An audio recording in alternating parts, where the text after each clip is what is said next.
이 뚱뚱이는 너무 서툴러 가문의 검을 시험하다가 자기 몸을 찔렀다. 간신히 살아남고 그의 안에서 무언가가 완전히 바뀐다. 계속 먹는 걸 멈추고 훈련을 시작한다. 하루 종일 달리고 쉬는 틈마다 마나코어를 단련한다. 이후 밤낮 없이 목검을 반복해 휘두른다. 피로를 무시하고 교관이 멈추라 해도 듣지 않는다. 비가 와도 계속 반복하며 손이 벗겨져 피가 날 때까지. 마침내 목검이 부러질 때까지 멈추지 않는다. 단 한 달 만에 모든 동작을 완벽히 다듬는다. 닳아버린 손을 보며 결과에 완전히 만족한다. 하지만 인간의 몸에는 한계가 있어 결국 탈진으로 의식을 잃는다. 그래도 그는 훈련을 계속했고 시간이 지나 더 이상 뚱뚱하지 않게 된다. 검술과 만화 기술에 검술 스승마저 그의 실력에 충격을 받는다. 그렇다면 이 뚱뚱이를 이렇게 바꾼 것은 무엇인가? 사실 그는 자신이 찔렀던 검의 영혼에게 몸을 빼앗겼고 그 검은 평범한 검이 아니다. 이야기는 검으로 환생한 영웅의 시점이다. 수많은 세기 동안 그는 많은 전설들에게 휘둘렸다. 하지만 이 검이 맺은 가장 중요한 유대는 단 한 사람, 레온베르크라는 영웅뿐이었다. 농민 출신의 초라한 배경에도 불구하고 그는 집념으로 검성의 칭호를 얻고 이 장대한 검을 사용했다. 많은 손을 거쳤지만 레온베르크만이 진정한 마음의 동료였다. 그들은 수십 년 동안 대륙을 넘나들며 함께 세계를 정화했다. 마침내 최종 보스를 마주할 날이 왔다. 서리산맥의 백룡. 그것은 거대한 은비늘의 글수로 레온베르크의 모든 힘을 짜내고서야 쓰러뜨렸다. 그들은 왕국의 평화를 되찾았고 그 공적으로 레온베르크는 국가의 군주로 오를 기회를 얻었지만 승리에는 대가가 있었다. 세상이 다시 햇빛과 장미를 보게 되자 수세기 동안 몬스터를 배워온 검은 마침내 안식에 들었다. 검은 레온베르크의 혈통으로 대대로 전해졌다. 하지만 어떤 후계자도 사랑하던 친구가 남긴 공허를 채우지 못했다. 세대가 거듭될수록 왕자들은 점점 무능하고 밋밋해졌다. 그 평범함의 정점은 아무 쓸모없는 비만한 소년에게 검이 넘어가며 찾아왔다. 뚱뚱한 왕자가 정당한 무기를 휘두르는 순간 검은 경악한다. 이 돼지는 검을 다룰 지식이 전혀 없는 무례한 꼬마다. 검은 즉시 스탯을 확인하고 시스템 창이 소년에 대한 모든 정보를 보여준다. 이름은 아드리엔 레온베르크. 16의 비만 소년으로 계산하면 7배나 약화되어 있다. 쉽게 말해 체력도 거의 없는 쓸모없는 인간이다. 게다가 만화 민감성 장애까지 있다. 성신은 레온베르크의 후손임을 보여주지만 스탯은 전혀 다르다. 소년은 너무 약해 검을 똑바로 들기도 힘들다. 말만 요란하고 행동은 없으며 계속되는 허세에 검은 신경이 곤두선다. 성인 영웅의 이름을 외운 뒤 모든 힘을 쥐어짜 검을 들어 올려 무작정 휘두르며 주변 모두를 겁준다. 이 기름덩이가 맹목적으로 돌진하자 하인들은 겨우 흩어져 빗 맞는 걸 피한다. 어리석음은 정점에 달해 서툰 왕자는 자기 발에 걸려 날카로운 칼끝을 자기 배로 향하게 한다. 넘어지는 순간 반전은 없다. 그는 실제로 자기 검에 꿰뚫린다. 주변 사람들은 비극에 경악해 어린 왕자를 부축하러 달려온다. 하지만 검을 잊지 말자. 지금 최악의 시간을 보내고 있다. 그래도 아이의 죽음이 그렇게 나쁘진 않다. 이유를 말해보자. 아드리에는 진정한 후손처럼 보일 어떤 자질도 이어받지 못했다. 잘못된 이유로만 눈에 띄었다. 재능도 없으면서 오만했고 탐욕에는 끝이 없었다. 요컨대 그는 7대제의 화신이었다. 세교이든 나태든 폭식이든 탐욕이든 그가 다음 통치자가 되면 남을 왕국은 없었다. 하지만 그 서툰 실수로 꿰뚫린 사건이 왕국의 운명을 완전히 바꾸려 한다. 검은 영혼이 빠져나간 순간 왕자의 몸을 차지한다. 며칠 만에 성의 시종들은 전례 없는 성격 변화를 알아차린다. 그는 기억을 잃은 듯 행동한다.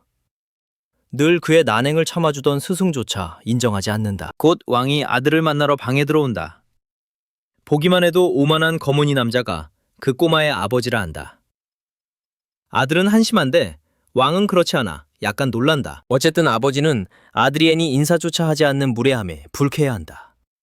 아드리엔의 교사는 제자가 기억 상실을 겪고 있다며 감싸려 한다. 왕실 기사들은 충격을 받고 왕실 주치의에게 왕자의 정신 상태를 점검하자고 제안한다. 잠시 뒤 검진을 마친 의사는 물리적 뇌 손상은 없다고 결론낸다. 외상이나 심미적 충격이 원인일 것이라 주장하지만 왕은 완전히 납득하지 못하고 아드리엔은 멀리서도 국왕의 의심을 느낀다. 왕은 과거의 잘못을 잊었다고 주장해도 사라지지 않는다고 말한다. 설령 모든 과거 경험을 잃었다 해도 배워야 할 모든 교훈도 함께 잃은 것이다. 그의 잘못들이다. 아드리엔의 성장에 관해 완전히 원점으로 돌아갔다는 생각만으로도 분노가 치민다. 아들이 얼마나 한심한 존재인지 분명히 알려준 뒤 국왕은 차갑게 방을 떠난다. 한편 아드리엔, 정확히 말하면 아드리엔의 몸속에 있는 검은 이런 취급이 전혀 마음에 들지 않는다. 이 아이가 얼마나 망가졌기에 이런 평판을 쌓았는지 스스로 묻게 된다. 다행히도 그를 인간처럼 대해주는 사람은 있다. 쓸모없는 아들을 끝까지 사랑하는 그의 어머니였다. 그녀는 이 감자자루 같은 아들도 꽤 잘생겼다고 진심으로 믿는다. 헌신적인 어머니는 그저 아들이 살아 돌아왔다는 사실만으로도 기쁘다. 그 아이 없이 어떻게 살았을지는 신만이 안다. 검은 이미 죽은 아들을 애도하는 어머니가 그저 안쓰럽다. 밤이 찾아오고 행복에 잠겨있던 어머니는 마침내 자신의 방으로 돌아간다. 그녀의 밝은 얼굴을 보며 검은 현재의 현실을 되돌아본다. 그는 지켜야 했던 친구의 후손을 자신의 손으로 죽여버렸다. 하지만 이미 벌어진 일에 매달려도 아무것도 바뀌지 않는다며 스스로를 다잡는다. 지금 할 수 있는 최선은 이 기회를 이용해 바로잡고 원래 아드리엔이 남긴 모든 실패를 되돌리는 것이다. 이 몸은 뚱뚱하고 쓸만한 장점이 전혀 없다. 그래서 가장 먼저 해야 할 일을 정한다. 힘을 기르는 것. 그는 몸 안에 마나 하트를 만드는 것으로 힘을 향한 첫걸음을 내디디려 한다. 자신 있게 숨을 들이마시고 마나를 집중하지만 아무 일도 없던 것처럼 흩어져 버린다. 이 몸은 분명히 마나 유입을 거부하고 있다. 다시 시도해 온 힘을 쥐어짜 보지만 결과는 실패다.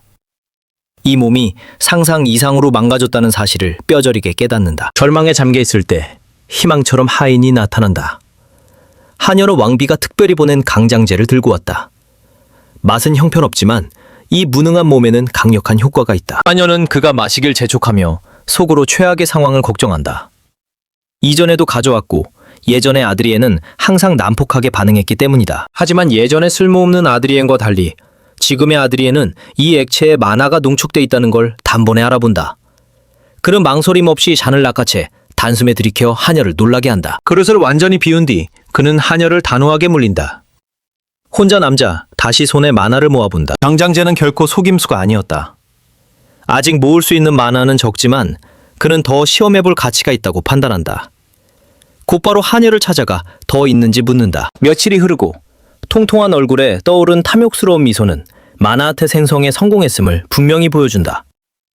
원래라면 쉬운 일이었지만 이 낡은 몸이 발목을 잡았다. 그 때문에 그는 한 가지 중요한 변수를 놓쳤다. 심장에서 점화된 마나가 상상을 초월하는 고통을 불러온다. 속은 불타는 듯하고 가슴은 금방이라도 터질 것 같다. 마나하트 생성은 언제나 극심한 고통을 동반한다. 여기서 기절하면 모든 것이 끝이다. 그는 이를 악물고 정신을 집중해 심장을 잠식하는 마나를 버텨낸다. 마침내 가장 고된 단계를 넘어서고 노력은 결실을 맺는다.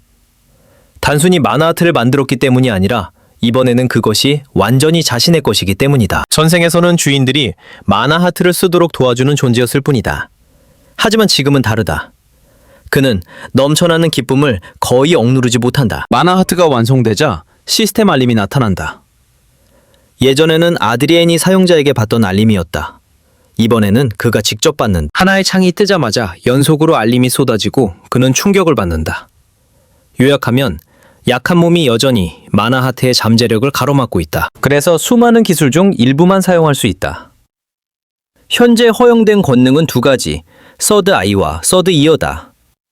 그것마저도 엄격한 제한이 있다. 서드 아이는 시야를 강화하고 서드 이어는 더 넓은 범위의 소리를 듣게 한다. 그는 하녀들이 자신을 험담하는 소리까지 들을 수 있다. 하지만 더 지켜볼 틈도 없이 마나 소모로 탈진해 시야가 흐려진다. 이런 제약은 당연히 마음에 들지 않는다. 과거 검이었을 때는 전방위로 보고 들을 수 있었다. 지금은 잠깐 서드 아이와 서드 이어를 쓰는 것조차 버겁다. 그럼에도 마나 총량이 늘어나면 훨씬 더 많은 일을 할 수 있으리라 낙관한다. 마나는 부족하지만 식욕은 여전하고 그는 심하게 배가 고프다. 힘을 쫓다 보니 자신이 인간의 몸에 있다는 사실을 거의 잊고 있었다. 잠시 뒤 그는 다시 어머니와 마주한다. 어머니는 이전보다 훨씬 더 기뻐 보인다. 이유는 아들이 강장제를 한 방울도 남기지 않고 모두 마셨기 때문이다. 그녀가 모성애를 쏟아내는 와중에 새로운 인물이 나타난다. 어머니가 이 사람을 아느냐 묻자 아드리에는 거리낌 없이 부정한다. 이 위협적인 남자는 어머니의 형제였다. 아드리에의 선촌이다. 어머니는 오빠가 조카의 잃어버린 기억을 도와주길 바란다. 하지만 삼촌은 아이의 상황을 다르게 본다.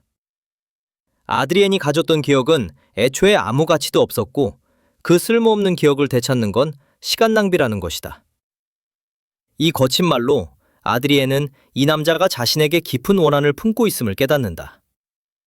지금 그가 약속할 수 있는 건 하나뿐이다. 아드리엔의 살을 빼고 근육을 붙이는 것. 그 이상을 바라는 건 지금으로선 무리다. 그래도 어머니는 그 정도만으로도 감사해야 한다. 한편 이 남자가 포식자의 눈으로 아이를 내려다보는 모습은 비유하자면 그가 끝장났다는 뜻이다. 다음 순간 불쌍한 아이는 거칠게 땅에 걷어차인다. 그자는 굶주린 늑대처럼 무해한 아이를 내려다본다.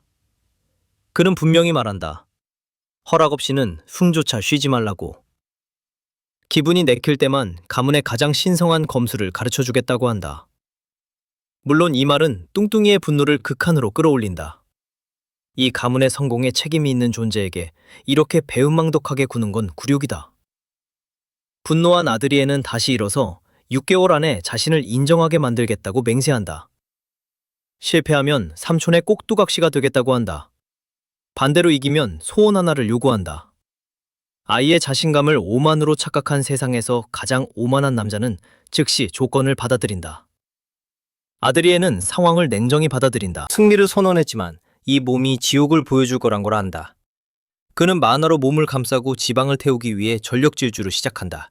그 순간 삼촌은 아드리의 몸속의 만화를 느끼고 경악한다. 그는 즉시 달리기를 멈추게 하고 질문한다. 이미 만화 아트를 만들었냐고. 아드리에는 이 기회를 놓치지 않고 자랑한다. 삼촌이 충격받길 바라기 때문이다. 결과적으로 삼촌은 실망한다. 이유는 예상과 다르다.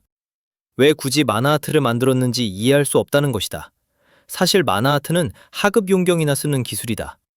그 한마디로 아드리엔의 자신감은 산산조각 난다. 그가 배운 건 한 푼값도 없다. 잠시 후 배처럼 부풀었던 자신감은 꺼지고 그는 삼촌의 말을 곱씹으며 흔들린다. 삼촌은 만화림을 만들어 아드리엔을 타격하며 힘을 보여준다. 그 한 번으로 아드리엔이 의지하던 만화는 완전히 붕괴된다. 삼촌이 쓴 기술, 만화 체인은 만화아트가 만든 오라를 짓누른다. 게다가 훨씬 안정적이고 쓰기 쉽다. 만화아트 전통을 고집하던 엘리 가문조차 100년 전 몰락했다. 지금은 아무도 만화아트를 쓰지 않는다. 이 사실을 알게 된 아드리에는 만화체인의 기초이론부터 배우게 된다. 만화 운용은 이렇게 나뉜다. 마법사는 만화 서클을 쓰고 기사는 만화체인을 엮는다. 기사의 계급은 엮을 수 있는 체인의 수로 결정된다. 첫 단계는 싱글 체인, 그 다음 더블 체인, 최종은 펜타 체인이다. 이 세 개의 핵심 지식을 흡수하며 그는 삼촌의 말이 거짓이 아니었음을 안다. 그리고 책에서 익숙한 이름을 본다. 알링간. 과거를 떠올리며 아드리에는 에른스트 알링간이라는 남자가 자신을 찾아왔던 일을 기억한다. 그는 검술도 마법도 아닌 기묘한 기술을 지녔다. 이 회상은 아드리엔의 입가에 미소를 띄운다. 다음에 할 일이 떠오른 것이다. 새날이 밝고 새로운 자신감이 찾아온다. 훈련을 앞두고 몸을 푸는 아드리엔 앞에 삼촌이 나타나 전날 준 책을 읽었냐고 묻는다. 읽었다면 만화 하트를 만든 게 얼마나 어리석었는지 알았을 거라 말한다. 하지만 예상과 달리 아드리엔의 자신감은 되살아났고 오히려 배가 됐다.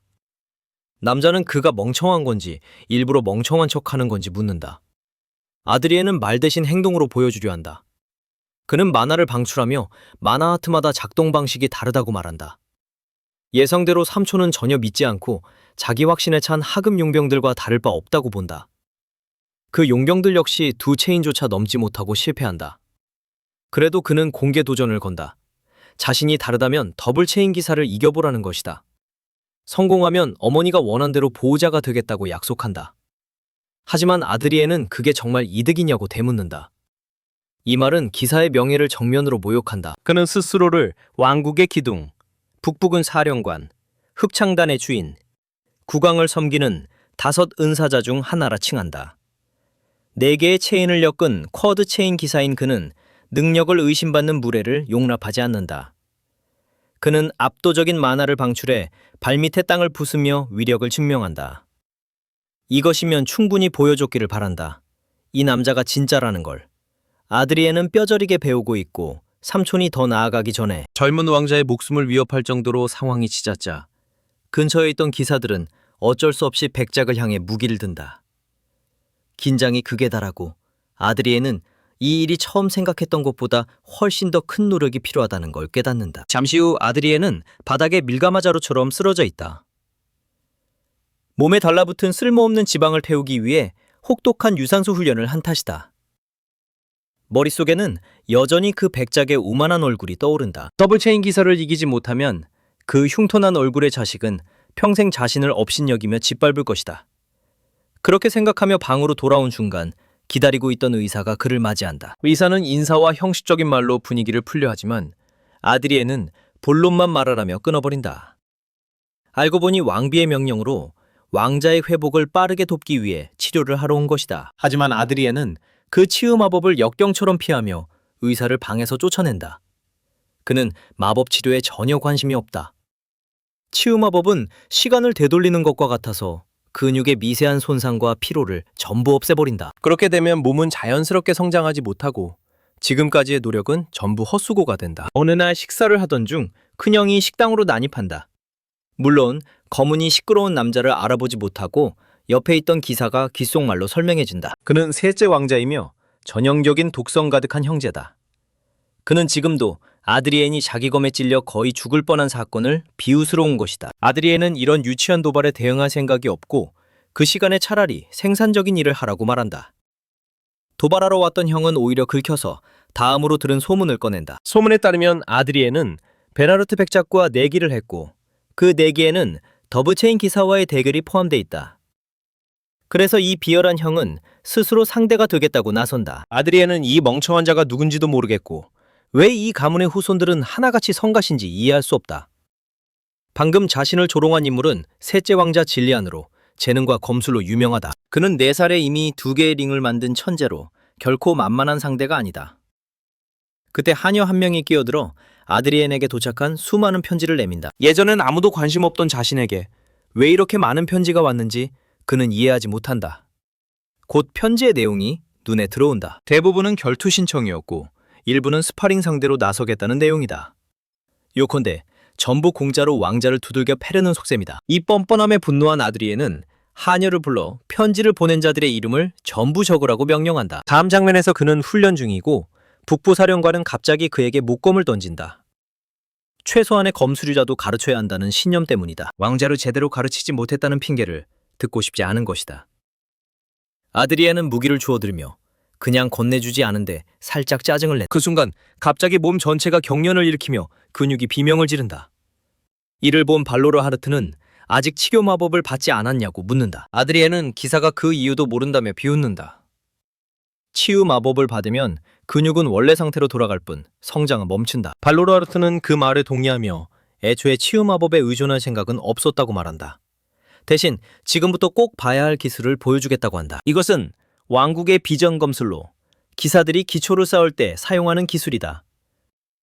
검은 사방을 가르며 거칠게 휘둘러지고 완벽한 검술 시연은 아름다운 나선의 마무리로 끝난다.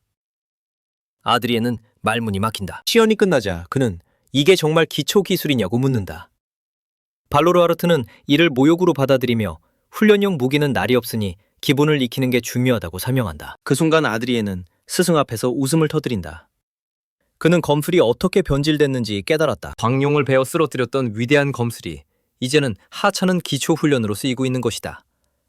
발로르 하르트는 굳은 얼굴로 이 기술만으로는 내기를 이길 수 없다고 말한다. 그래서 기본 이후엔 다른 스승을 찾아가도 된다고 제안한다. 하지만 아드리에는 단호히 거절한다. 이 기술이면 충분하다고 믿기 때문이다. 그 말에 발로르 하르트는 약간 불쾌해하지만 결국 그의 뜻을 따른다. 다시 훈련이 시작된다. 아드리에는 검을 휘두르며 왜 용살검이 천한 기술 취급을 받는지 분석한다. 자연은 이렇게 진화해왔고 발로르 하르트의 기술에는 용을 베는 정신이 빠져 있음을 이해한다. 마나하트를 벌인 이들은 결국 검에 자신의 정신을 불어넣는 법을 잊어뒀다. 그래서 용살검의 가치를 이해할 수 없는 것이다. 그가 생각에 잠긴 사이 발로르 하르트는 검을 맞부딪히며 자세를 고쳐준다. 힘은 팔이 아니라 검에 실으라고 조언한다. 그는 왕자의 배와 다리를 두드려 자세를 바로잡게 하고 힘이 고르게 검으로 전달되게 한다. 아드리에는 스승의 말은 전적으로 옳다. 지금의 몸은 이 기술을 흉내내기엔 너무 약하다. 이 기술은 버려진 쓰레기가 아니며 그는 자신의 행동으로 그 가치를 증명하려 한다. 고된 훈련이 이어지며 날들이 지나간다. 한 달간의 혹독한 단련 끝에 시스템은 임무 성공을 알린다. 심각한 비만 상태는 일반 비만으로 낮아졌고 신진대사가 적응하며 몸도 바뀌기 시작한다. 소통 특성은 사라졌고 운동은 그를 더 날카롭게 만들 뿐이다. 만화 용량도 성장했고 만화 민감 성장의 특성 역시 사라진다. 아드리에는 한 달 전과 비교하면 엄청난 진전을 이뤘다는 걸 알며 검을 휘두를 때마다 자신감을 얻는다.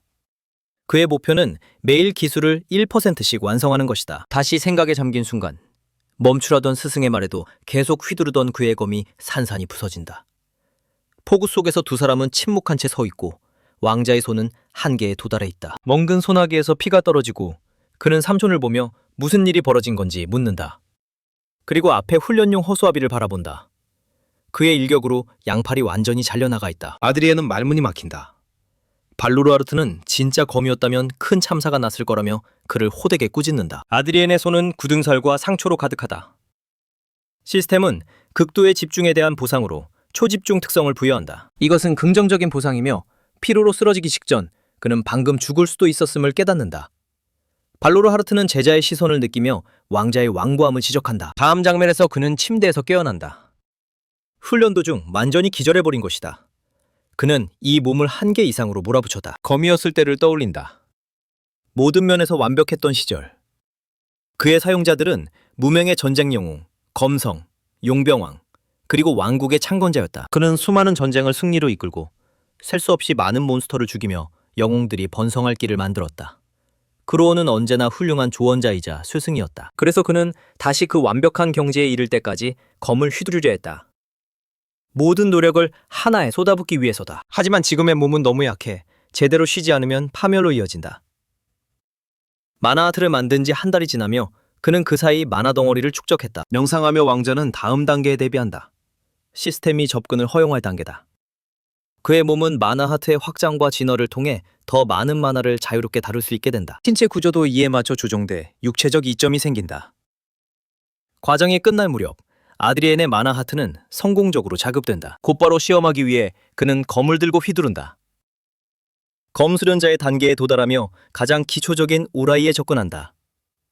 검에 흐르는 파동이 그것을 증명한다. 기초는 완전히 습득됐다. 이어진 훈련에서 발로르하르트는 내기에 관한 소문이 왕국 전역에 퍼지고 있다고 말한다. 그 탓에 그는 왕자를 더 혹독하게 훈련시켜야 한다. 아드리엔이 아직 대련 상대를 정하지 않은 게 마음에 들지 않는다. 떠오르는 인물은 제국의 셋째 황자다. 하지만 아드리엔은 더블체인 기사와 정면으로 싸울 수 없다는 걸 안다. 그래서 시작은 싱글체인 기사로 하고 싶어한다. 아드리엔은 카를에게 임무 진행 상황을 묻는다. 기사는 명령대로 모든 곳에 대련 요청을 보냈다고 답한다. 다만 왜 이런 사람들과 연습하려는지 걱정한다. 이유는 단순하다. 이들 모두 오만했던 왕자에게 원한을 품고 있다. 그래서 이번 기회를 이용해 일부러 그를 다치게 하려 한다. 하지만 아드리엔은 이미 그 속셈을 알고 있고 상관없다. 그의 유일한 조건은 삼촌이 모든 대련의 심판을 맡는 것이다. 경기 중 사망자가 나오지 않게 하는 간단한 역할이다. 발로르하르트가 거부할 이유는 없다. 며칠 뒤 첫 훈련 대결이 열린다. 첫 도전자는 사기꾼 왕자의 웅장한 궁전을 보며 넋을 잃는다. 그의 이름은 테일러 테일하임, 평범한 남자 가문의 둘째 아들이다. 수년 전 뚱뚱한 원자는 그를 공개적으로 모욕하고 형과 아버지를 조롱했다. 그날 이후 테일하임 가문은 명예를 잃고 조롱의 대상이 됐다. 그래서 그는 이 싸움으로 왕자에게 복수하러 왔다. 잠시 후 그는 왕자를 만나 극도의 예의를 갖춰 인사한다. 자신이 싱글체인 견습기사라 소개하지만 비공식 경기치곤 설명이 길다. 아드리엔은 그를 약하다고 조롱하며 눌러버리고 이는 왕자의 오만함을 확신시킨다. 발로르하르트는 그 청년의 증오를 알아채고 싸우기도 전에 정신 차리라 명령한다. 북부사령관이 앞에 서자 살인기계 같던 그는 순식간에 얌전해진다. 아드리엔조차 삼촌이 자신보다 왕자에 어울린다고 생각한다. 이에 발로르하르트는 과거의 못된 귀족고 말하며 그를 놀린다. 곧 두 전사는 자리를 잡고 대결을 시작한다. 서로를 노려보는 가운데 테일러가 먼저 오라를 방출한다. 자신만만한 미소로 돌진해 공중배기를 시도한다. 하지만 한눈에 아드리에는 견습기사의 낭비된 동작들을 지적한다. 그는 태연하게 공격을 막아내며 견습기사는 마나하트의 위력에 충격을 받는다. 테일러는 거리를 벌리며 마나하트가 어떻게 마나체인을 막을 수 있는지 의문을 품는다. 그의 판단은 거의 맞다. 하지만 그가 쓰는 건 싱글체인뿐이다. 그래서 큰 차이는 아니고 왕자에게 약간의 자극만 준다. 흥미롭게도 관중들은 검에서 울려 퍼지는 독특한 소리를 듣기 시작한다. 이 소리는 삼촌마저 놀라게 한다. 이 현상은 검의 울음이라 불린다. 테일러는 왕자의 능력을 인정하지 못해 다시 충동적으로 돌진한다. 이번 공격은 더 무겁지만 아드리에는 침착하게 막아낸다. 공방은 본격적인 검의 충돌로 이어진다. 두 검이 부딪히며 서로 물러선다. 이때 아드리에는 급격한 피로를 느낀다. 마나링은 마나하투와 정반대다. 방금 한 번의 충돌만으로도 마나가 붕괴해 역류할 것 같은 느낌을 받는다. 동시에 상대의 표정은 볼만하다. 아드리에는 테일러가 가문의 둘째 아들이라는 점을 떠올리며 감정에 휘둘린다고 조롱한다. 그는 정신을 가다듬고 더 깊은 집중에 잠긴다. 아드리에는 각성 주문을 부른다. 검이 마법이든 신성이든 그것은 자신의 영혼 일부다. 마나하트는 그의 의지를 받아들이고 무색이던 하트에 첫색이 깃든다. 잠들어 있던 용살자의 의지가 소환된다. 용을 베기 위해 설계된 심장과 검의 기억이 결합한다. 용살자의 스킬 하트가 회전하며 작동하고 아드리에는 용의 상태로 변한다. 그의 몸은 용의 의지로 보조받는다. 멀리서 보면 무력했던 왕자는 붉은 오라를 뿜는 죽음의 화신처럼 보인다.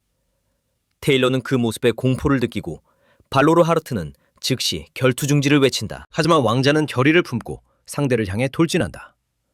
회상 속에서 왕자는 자신이 상대를 죽이려 들면 막아달라고 삼촌에게 요청했음을 떠올린다. 바로 지금 그 상황이다. 북부사령관은 즉시 개입해 기술을 발동하고 왕자를 제압한다. 아드리에는 벽으로 날아가지만 발로르 하르트는 간발의 차로 그를 멈춘다. 곧 기사들이 사방에서 달려와 그를 제압하려 한다. 방금 공격이 왕자 암살로 이어질 수 있었기 때문이다. 중재지만 아드리에는 일어나 스승을 귀찮게 하지 말라며 막아선다. 영영한 건 자신이 맞지만 정말로 이렇게까지 때릴 줄은 몰랐다고 생각한다. 왕자는 결국 쓰러지고 다음에 깨어났을 때 마나하트가 격렬하게 뛰고 있다. 삼촌은 비교 불가한 괴물이다. 그런 공격을 받자 숨겨진 역류가 터지며 그를 쓰러뜨렸다. 다행히 후유증은 없었고 결과적으로 그는 시합에서도 이겼다. 왕자는 웃고 있었지만 곧 스승이자 삼촌이 중요한 이야기를 하러 온다.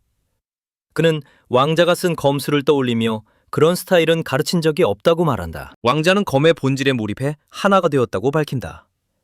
삼촌이 신경 쓰는 건 실전도 겪지 않은 왕자가 신에 가까운 사리를 내뿜었다는 점이다. 그 정신은 피의 욕망으로 가득하다. 그럼에도 발로르 하르트는 그것을 부정하지 않는다. 왕자는 훈계가 나올 거라 생각했기에 놀란다. 북부사령관은 비웃으며 자신은 어떤 수단이든 승리를 택하는 군인이라 말한다. 잔혹함을 신조로 삼아도 그는 아드리엔의 살기에 문제를 느낀다. 무기는 아군과 적군을 구분하지 못하기 때문이다.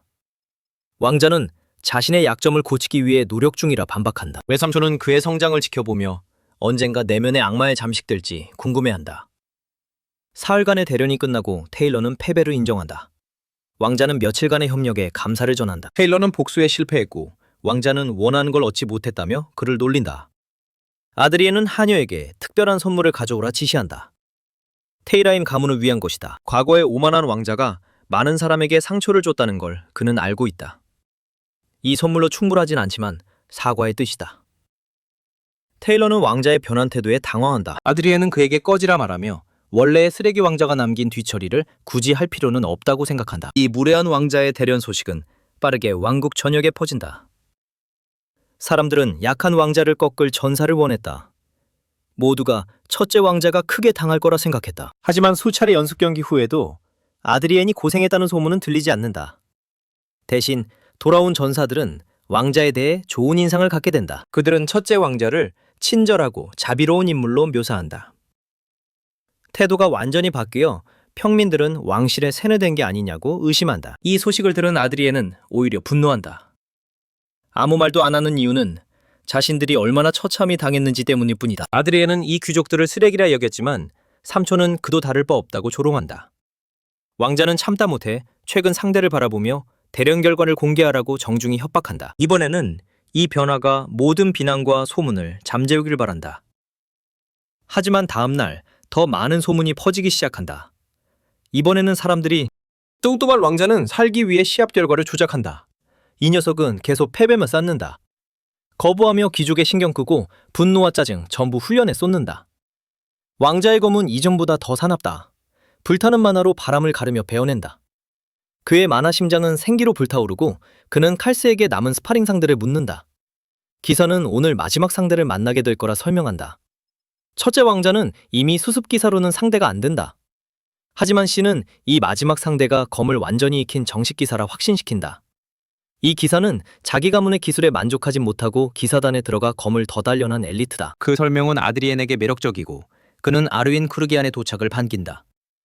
여자는 전투 경기장으로 걸어온다. 일반 기사들은 그녀를 아이언 나이트 기사단의 전사로 기억하며 절벽에 핀 꽃, 가시장미, 남자들의 마음을 부수는 여자라 부르지만 그녀는 걸음마다 우아한 미인이다. 첫째 왕자가 그녀의 관심을 끈 사실 자체가 남다른 찬사다. 결연한 아르윈이 싸움을 기대하자 관중들은 분명히 아르윈이 왕자를 굴욕적으로 짓밟을 거라 생각한다. 아이언 라이언 기사단은 엘리트로 여겨지는 기사단이다. 그중 견습 기사가 아르윈이며 가입이 이미 확정된 천재다. 문제는 왜 아드리엔이 이런 재능 있는 상대를 받았냐는 것. 과거에 둘 사이에 오해가 있었고 우리 주인공은 쓰레기 왕자가 또 쓸데없는 싸움을 걸었다고 생각한다. 그는 하녀 하나에게 그때 일을 묻는다. 당황한 그녀는 이 오만한 놈이 아르윈을 희롱했다고 밝힌다. 즉 예전 원한으로 아르윈에게 호되게 당할 상황이다. 아드리엔은 난폭한 왕자의 악행에 질렸다. 우리는 실제로 이 뚱보가 그녀 몸에 손을 얹은 장면을 보고 그녀는 기사를 사요물처럼 쓰려 한다고 조롱했다. 자존심이 상한 왕자는 폭발해 아르윈을 못생겼다고 불렀다. 이야기는 그 정도다. 기사와 악당의 만남답다. 물론 지금 아르윈을 보는 우리 주인공 눈엔 못생겼다는 말은 떠오르지도 않는다. 그녀는 변하지 않았다고 믿으며 예를 갖춰 인사한다. 왕자는 살길 찾으려 많이 변했다고 변명한다. 하지만 그녀의 분노한 표정만 봐도 이번 싸움에서 두들겨 맞을 게 분명하다. 심판이자 삼촌인 발로아드 백작이 등장한다. 그는 아르윈에게 정식 자기소개를 허락하고 그녀도 인사를 건넨다. 발로아드는 젊은 왕자의 검이 매섭다며 조심하라 말한다. 농담은 접고 두 사람은 자리를 잡고 경기를 시작한다. 결투는 공식적으로 시작되고 아르윈의 자세에서 결의와 냉기가 느껴진다. 한편 우리 주인공은 정식 기사의 실력을 체험하는 걸 즐긴다. 살기를 띤 여자는 정제된 움직임으로 돌진한다. 첫 충돌은 젊은 왕자가 막아내지만 만화 차이가 너무 커 역류가 일어나 피를 토한다. 아름답고 집중된 아르윈은 더 거세게 공세를 이어간다. 둘은 서로 검을 주고받으며 격돌한다. 우리 주인공은 인형처럼 휘둘리며 전투 주도권은 완전히 아르윈에게 있다. 그녀는 결정타를 노리고 왕자는 드래곤 슬레이어 상태를 발동해 피해 살기를 뿜는다. 이 강렬한 살기에 그녀는 순간 멈추고 아르윈의 검은 왕자에게 튕겨진다. 그녀는 숨을 헐떡이며 원위치로 물러나 왕자의 검술을 살핀다. 우리 주인공도 간신히 버틴다. 바닐링 사용자임에도 아르윈은 다른 이들과 다르다. 동시에 아드리엔은 저지먼트라는 스킬을 써 기사 스탯을 불러내고 최강과 최악 스킬, 성격 특성까지 드러낸다. 제한적으로서도 그녀의 레벨을 볼 수 있다는 건 그녀를 쓰러뜨릴 수 있다는 증거다. 다이어트한 길가메시는 붉은 오라를 풀어내고 기사는 이에 호응한다. 두 전사는 혼란스러운 속도로 돌진하며 진짜 전투의 시작을 알린다. 몇 분 뒤 결투의 절정에서 둘은 지쳐있다. 팽팽한 승부라 발로아드는 개입해 오늘 경기를 중단하고 내일로 미룬다. 왕자는 곧 끝내 참이었다며 허세를 부린다. 아르윈도 같은 말로 그를 조롱한다. 둘 다 오만해 계속 싸우려 하지만 발로아드는 하루 종일 앉아있을 생각 없고 둘 다 치료가 필요하다고 본다. 치유사가 와서 우리 주인공 상처를 치료하지만 아드리엔은 아르윈을 노려보느라 바쁘고 그녀도 똑같이 그를 싫어한다. 둘은 서로 반대 방향으로 돌아서며 지지 않겠다는 같은 생각을 품는다. 둘째 날도 같은 교착 상태로 끝나고 셋째 날엔 두 전사 모두 포기하지 않는다. 아르윈은 실력이 뛰어나고 왕자가 이만큼 버틴 건 그 역시 실력자라는 증거다. 세 번째 라운드 전 아드리엔은 그녀에게 하고 싶던 말을 꺼낸다. 그녀는 사과하려는 건지 묻고 거부한다. 기사로서 자존심이 상했고 제대로 되찾고 싶기 때문이다. 훌륭하지만 왕자는 애초에 사과를 생각한 적 없다. 대신 그는 서로 물러서지 않으니 보상을 걸자고 제안한다. 보상은 단순하다. 패자는 승자에게 소원 하나를 들어준다. 어떤 소원이든 기간 제한 없이. 기사들은 즉시 왕가의 왕자가 이런 약속을 하는 건 너무 위험하다며 이를 뒤집으려 한다. 아드리에는 그들을 잠재우고 묻는다. 아르윈의 의견을 묻는다. 기사는 왕가 기사로서 그런 조건은 원래 받아들일 수 없다고 말한다. 동시에 지금은 정식으로 기회를 받은 만큼 기꺼이 내기에 응한다. 아드리에는 그녀의 선택을 마음에 들어하고 3라운드를 맞이한다.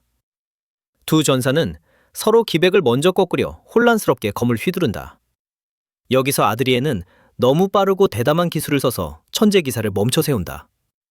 그녀는 하루 만에 이렇게 빨라진 걸 믿지 못하며 마치 진짜 힘을 숨기고 있던 것 같다고 느낀다. 전투는 쉴 새 없이 이어지며 경기장을 가로지른다. 하지만 이번엔 형세가 뒤바뀐다. 아드리엔 왕자가 전장을 지배하며 그녀를 몰아붙이고 얼굴에 상처까지 낸다. 멈추지 않고 왕자는 결정타를 노리고 그녀 앞까지 파고든다. 그의 검격은 그녀의 방어보다 빠르다. 두 무기가 충돌하고 한 자루의 검이 공중으로 튕겨 부서진다.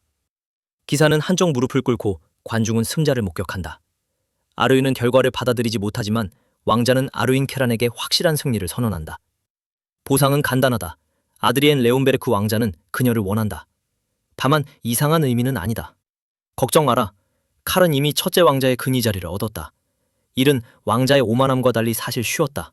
그땐 떼쓰는 일도 없었다.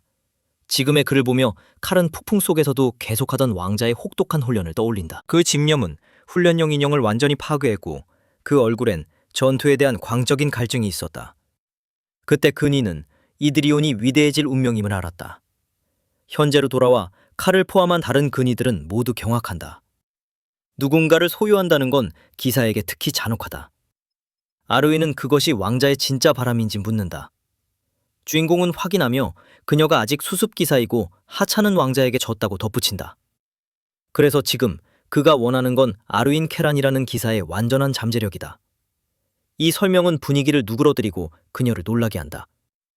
이드리에는 왕실의 임무가 아니라 진심으로 끝까지 함께할 충성스러운 기사를 원한다고 선언한다. 스캔 능력 덕분에 그는 아르윈의 뛰어난 검수 재능을 예견했고 그래서 그녀를 기사로 두려는 결정은 확고하다.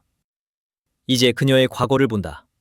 어린 시절 아르윈은 기사가 되길 꿈꿨고 또래 중 최고였지만 재능에도 불구하고 누구도 인정해주지 않았다. 그래서 그녀는 모든 싸움에서 2배로 노력해 모든 상대를 이겼다. 아는 모든 수습기사를 쓰러뜨린 뒤에도 놀라운 성과를 냈다. 그럼에도 그들은 그녀를 정식 기사로 인정하지 않았다. 하지만 지금 그녀는 정당한 평가를 받는다. 첫째 왕자에게서 인정과 가능성, 미래를 약속받는다. 그녀는 말을 믿지 못해 한 가지 약속을 요구한다. 기사로서 먼저, 여자로서 나중에 대해 달라는 것. 그렇게만 해준다면 그녀는 모든 명령에 복종하겠다고 한다. 존중할 만한 조건이다. 두 사람은 눈을 마주치고 아드리엔은 이를 받아들인다. 즉시 그 천재 기사는 무릎을 꿇고 아드리엔 네온베르크에게 평생 충성을 맹세한다. 관중은 이 장면에 충격을 받고 첫째 왕자는 공식적으로 그녀를 기사로 소임한다. 그는 왕자의 게임에서 제이미가 브리엔에게 기사자기를 주던 장면을 떠올리게 하는 서약을 읊는다. 다음 장면에선 아르윈이 혹독하게 훈련한다. 동료들은 그런 악당 왕자에게 충성을 맹세했다는 걸 믿지 못한다. 많은 이가 추문을 퍼뜨리며 왕자와 비밀스러운 관계가 있는지 기사로 위장해 첩처럼 쓰는 게 아니냐고 수군댄다. 이런 헛소문은 여전히 더러운 평판에서 벗어나지 못한 주인공을 짜증나게 한다. 모두가 그를 쓰레기 취급하고 왕자의 무력함을 보며 근위는 그날의 말을 떠올린다. 결투 마지막 날, 아드리에는 왕실 의무로 자신을 지키는 기사는 원치 않는다고 말했다. 그 말은 칼의 마음 깊이 남았지만 주인공은 여전히 그 생각을 고수한다. 왕실이 칼을 다른 자리로 보내면 그는 왕자가 아니라 명령을 따를 수밖에 없다. 그를 안심시키려 아르윈처럼 맹세할 수도 있다고 말한다. 진지한 눈빛으로 칼은 그런 맹세를 받아주지 묻는다. 놀랍게도 주인공은 거절한다. 그는 칼을 소유하거나 키우는 데 관심이 없다고 믿는다. 간단한 말이지만 그는 진심이다. 이후 아드리에는 왕가로부터 공식 통지를 받는다. 수습기간이 해제되고 다가올 연애 참가가 허락된다. 놀라운 점은 수습 해제가 예정보다 거의 2달이나 빨랐다는 것. 왕의 초기 분노에도 불구하고 무언가가 결정을 바꿨다. 왕자는 그 생각을 전혀 모르고 수습이 끝난 것도 별로 신경 쓰지 않는다. 어차피 궁을 떠날 생각이 없었으니 큰 영향도 없다. 한 하녀가 흥미로운 내용을 읽어 그의 시선을 끈다. 새 초대장이 첫째 왕자에게 도착한 것이다. 그녀는 쪽지를 건네고 그는 내용을 읽는다. 행사는 젊은 영주들의 사교 모임으로 예전에 악당 왕자가 자주 드나들던 클럽이다. 하녀는 술과 여자들로 가득한 타락한 장소라 묘사한다. 우리 주인공은 그 길로 다시 가고 싶지 않아 아드리에는 무의미한 모임을 거절한다. 하지만 그는 쪽지 뒷면을 읽는다. 편지는 엘리 가문의 베르나르도에게서 왔고 자칭 친구다. 그 이름은 기억을 자극한다. 삼촌에게서 아드리에는 엘리 가문이 마나하트 사용을 강하게 지지했고 한 세기 전 몰락했다는 걸 떠올린다. 친구 가문에 대한 호기심으로 왕자는 아직 완전히 무너지지 않았길 바라며 행사에 참석하기로 한다. 이드리엔 레온베르크의 몸을 차지한 지 4달 만에 젊은 왕자는 체중을 크게 줄였다. 그는 재단사에게 미니멀한 스타일의 맞춤 옷을 맡긴다. 놀라운 건 주인공이 마침내 비만을 벗고 볼링공이 아니라 모델처럼 보이게 됐다는 점이다. 왕자조차 자신의 변화에 놀라고 재단사는 감탄한다. 그는 궁용 2번째 옷도 맡기지만 치수가 또 바뀔 수 있으니 잠시 기다려달라 한다. 다음 장면에서 왕자는 사교 모임으로 향한다. 아드리에는 항상 경호와 마차에 둘러싸인 처지가 역같다는 걸 안다. 그러다 갑자기 하녀 목에 흉터를 발견한다. 무능력 때문이라 한다. 무언가 실수했고 그 개자식 뚱고 왕자가 벌을 줬다는 것. 아드리에는 사람들을 트라우마에 빠뜨린 옛 왕자를 진심으로 혐오한다. 몇 번 봤으면서도 하녀 이름조차 묻지 않았던 그는 직접 물어 아델리아 바이런이라 알게 된다. 바이런 가문이라는 말에 아드리에는 귀족 명부에 거의 기록되지 않은 가문임을 떠올린다. 과거 도시조차 없던 시절, 인간 외에도 여러 종족이 번성했다. 인간은 약하다는 이유로 약탈당하고 살해됐다.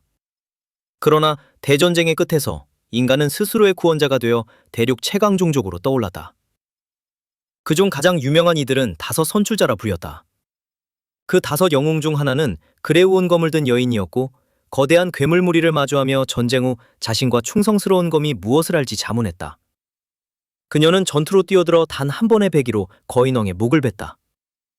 그의 죽음은 착취의 시대를 끝내며 그녀에게 철혈의 검, 마리스, 아그네스 바이런이라는 이름을 안겼다. 그녀는 유일무이했고 괴물들을 욕으로 저주하며 미친 듯이 베어댔다. 매 문장마다 욕을 섞어 에미넴보다 빠르게 쏟아내다. 당시 그레우온조차 그 욕설에 불편함을 느꼈다. 주인공은 그 기억만으로 트라우마를 느끼지만 그녀의 후손이 눈앞에 앉아있다는 사실에 충격을 받는다. 그는 바이런 가문이 어쩌다 하위로 전락했는지 궁금해한다.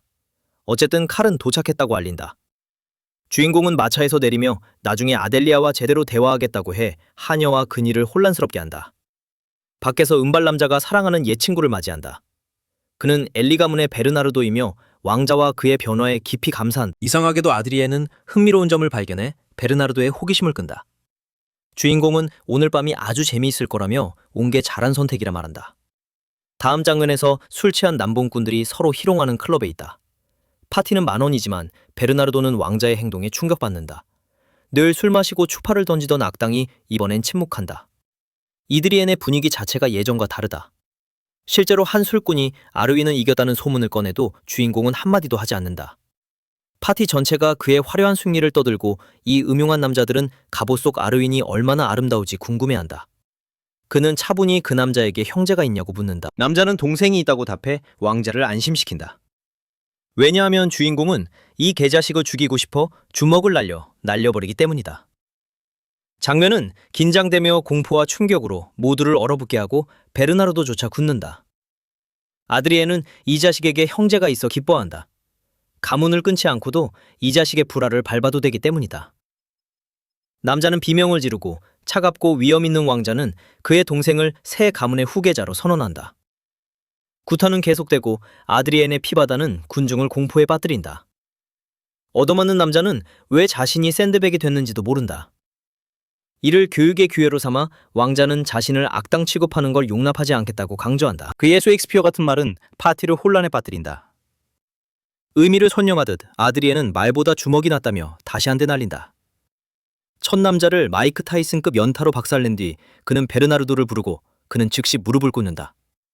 그도 저 꼴은 되고 싶지 않다. 왕자는 오늘을 재미있게 만들겠다는 아까 말을 소름 끼치게 상기시킨다. 베르나르도는 이 자식에게 무슨 일이 일어났는지 모르고 왕실 기사들을 부르라는 명령을 받는다. 그는 로켓처럼 달려나가고 나머지 파티 인원은 침묵 속에 왕자를 바라본다. 아드리에는 뒤쪽의 여자들에게 나가라고 외치며 특정 남자의 시선을 끈다.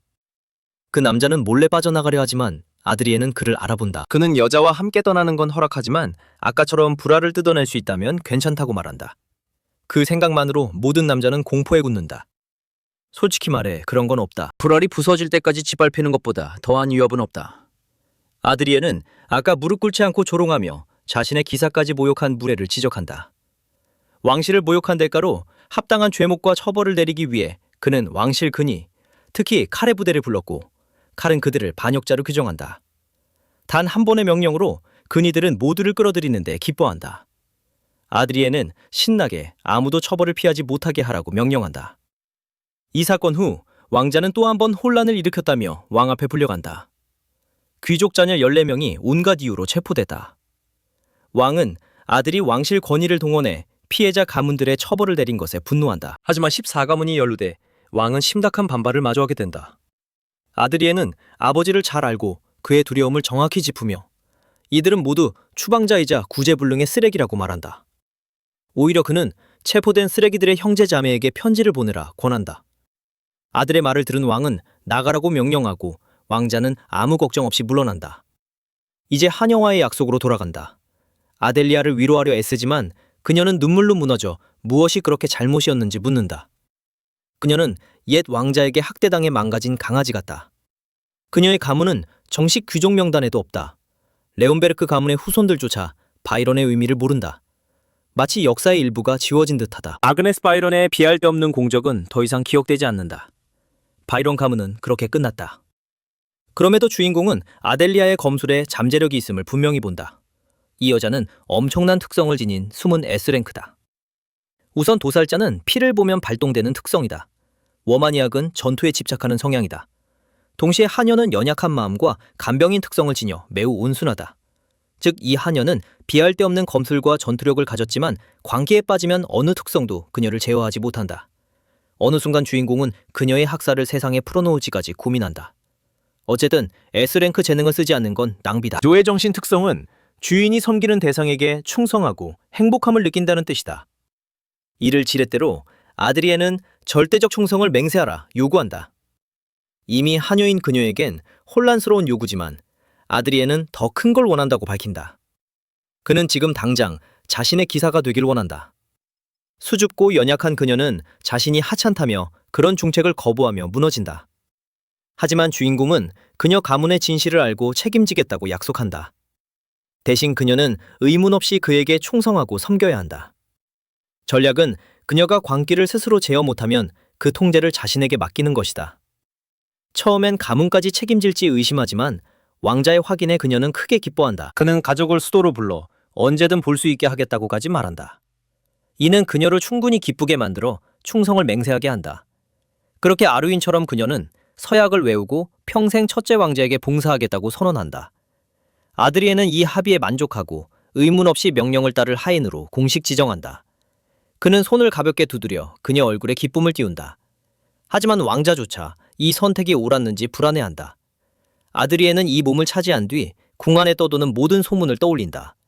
사람들은 그의 모든 행동을 수군대며 조용하고 불안정하다고 말한다. 이전에 망나니 왕자가 상급 귀족 자식들을 불러 두들겨 패고 재미로 감옥에 던졌다는 얘기도 한다. 그리고 모두가 가장 즐기는 최신 스캔들이 있다. 천한 하녀를 개인 기사로 임명했다는 것. 검도 잡아본 적 없는 여자를. 아드리에는 무엇을 해도 이전 주인의 평판 때문에 미움받을 거라 한다. 그가 기사로 선택한 하녀조차 하렘을 만들고 있다는 추악한 소문으로 비틀린다.